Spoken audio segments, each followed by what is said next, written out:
Hello sir, আমার নাম সন্দীপ সিংহ, EC second year. Sir, আমি এই যে টুল বক্সটা বানিয়েছি, আহ, এখানে মেসেজ সিগন্যাল আর ক্যারিয়ার সিগন্যাল এর অ্যামপ্লিটিউড আর ফ্রিকোয়েন্সি চেঞ্জ করলে আমরা যে মডুলেটেড সিগন্যালটা জেনারেট হয়, সেটা এম সিগন্যাল হোক বা ডিএসবিএসসি বা এসএসবিএসসি বা ভিএসবি, ভেস্টিক্যাল সাইড ব্যান্ড, তারপরে এফএম পিএম মানে ফ্রিকোয়েন্সি মডুলেশন, ফেজ মডুলেশনটা, এটা মানে এই টুল বক্সের থ্রু আমরা সেটা সিমুলেশন করে দেখতে পাবো। আহ, এছাড়াও স্যার আমরা এখানে under modulation, over modulation and critical modulation কেসে মডুলেটেড সিগন্যালের শেপ কীরকম হবে সেটাও দেখতে পাবো। তো আমি ফার্স্টে আমার যে মেসেজ সিগন্যাল রয়েছে তার ফ্রিকোয়েন্সিটাকে আমি চেঞ্জ করছি।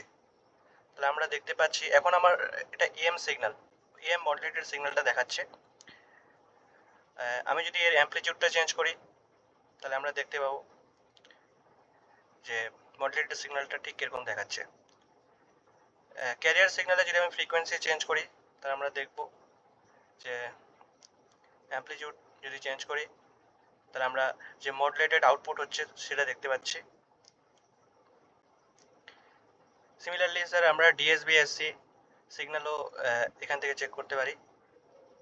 এরকম তার আমি ফ্রিকোয়েন্সি চেঞ্জ করলে আমার যে মডুলেটেড সিগন্যালস রয়েছে তার আউটপুট কীরকম দেখাচ্ছে এবং মেসেজ সিগন্যালের শেপ সেগুলো দেখাচ্ছে। নেক্সট স্যার আমি যদি পিএম ফেজ মডুলেশনটা দেখাই তাহলে আমি মেসেজ সিগন্যালটা যদি আপ ডাউন করি তাহলে আমার এখানে মেসেজ সিগন্যালের শেপটা কীভাবে চেঞ্জ হচ্ছে, তার সঙ্গে মডুলেটেড সিগন্যালের আউটপুট দেখাচ্ছে এবং ফ্রিকোয়েন্সি স্পেকট্রামও তিনটা গ্রাফে আমি দেখতে পাচ্ছি।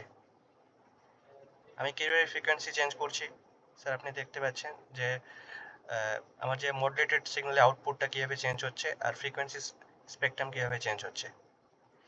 সিমিলার ওয়েতে স্যার এভাবে আমরা wide band FM, narrow band FM, pulse and noisy সব কিছু এখান থেকে চেক করতে পারবো। Thank you sir.